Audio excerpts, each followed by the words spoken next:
عرب کے تپتے ہوئے ریگستان میں جہاں سورج اپنی پوری شدت کے ساتھ زمین کو جھلسا رہا تھا، وہیں ایک نوجوان مسافر علی اپنے اونٹ پر سوار ہو کر ایک نئے سفر کی طرف بڑھ رہا تھا۔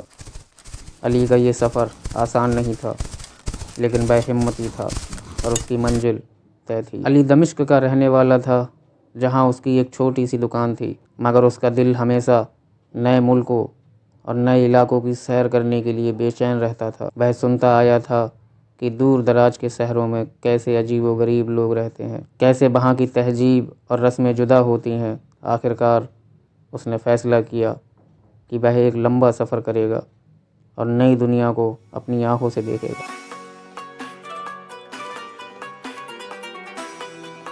سفر شروع ہوتے ہی علی کو اندازہ ہو گیا کہ یہ اتنا آسان نہیں ہونے والا۔ پہلا ہفتہ ہی مشکلوں سے بھرا ہوا تھا۔ ریگستان کی تیز آندھیاں، پیاس سے سوکھتے ہونٹ اور دور دور تک پانی کا نام و نشان نہیں، مگر علی ہمت نہیں ہارا۔ اس نے اپنے اونٹ کو سنبھالتے ہوئے سفر جاری رکھا۔ ایک دن جب وہ سورج کے ڈوبنے کے قریب تھا تو اسے دور ایک قافلہ نظر آیا۔ یہ قافلہ تجارت کرنے والوں کا تھا جو مصر کی طرف جا رہا تھا۔ علی نے سوچا کہ ان کے ساتھ سفر کرنے سے اس کی مشکلیں کم ہو سکتی ہیں۔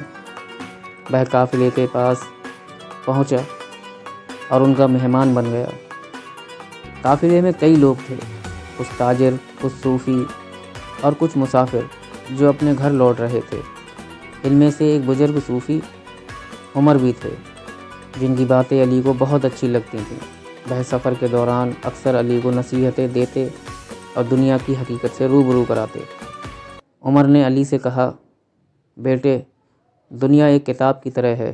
جو لوگ سفر نہیں کرتے وہ صرف ایک ہی صفحہ پڑھ پاتے ہیں۔ یہ سن کر علی کے اندر اور بھی شوق جاگ اٹھا کہ وہ نئی جگہوں کو دیکھے اور نئی باتیں سیکھے۔ ایک رات جب قافلہ نخلستان کے پاس آرام کر رہا تھا، تبھی اچانک کچھ لٹیرے وہاں آ دھمکے۔ وہ ہتھیار سے لیس تھے اور تجارتیوں کا مال لوٹنا چاہتے تھے۔ علی نے دیکھا کہ اگر انہیں روکنے والا کوئی نہ ہوا تو یہ لٹیرے سب کچھ تباہ کر دیں گے۔ اس نے اپنی تلوار نکالی اور قافلے کے باقی لوگوں کے ساتھ مل کر ان لٹیروں کا مقابلہ کیا۔ جنگ چھوٹی تھی، مگر علی کی بہادری کے چلتے لٹیرے ہار گئے اور بھاگ نکلے۔ قافلے کے لوگوں نے علی کی ہمت دیکھ کر خوب تعریف کی اور اسے اپنی حفاظت کے لیے ذمہ دار بنا لیا۔ کچھ دنوں کے سفر کے بعد آخرکار علی اور اس کا قافلہ مصر کے شہر قاہرہ پہنچا۔ قاہرہ اس زمانے میں تجارت اور علم کا بڑا مرکز تھا۔ وہاں کی رونق دیکھ کر علی دنگ رہ گیا۔ اونچے اونچے محل، مسجدیں اور بازاروں میں لوگوں کی بھیڑ، یہ سب علی کے لیے ایک نیا تجربہ تھا۔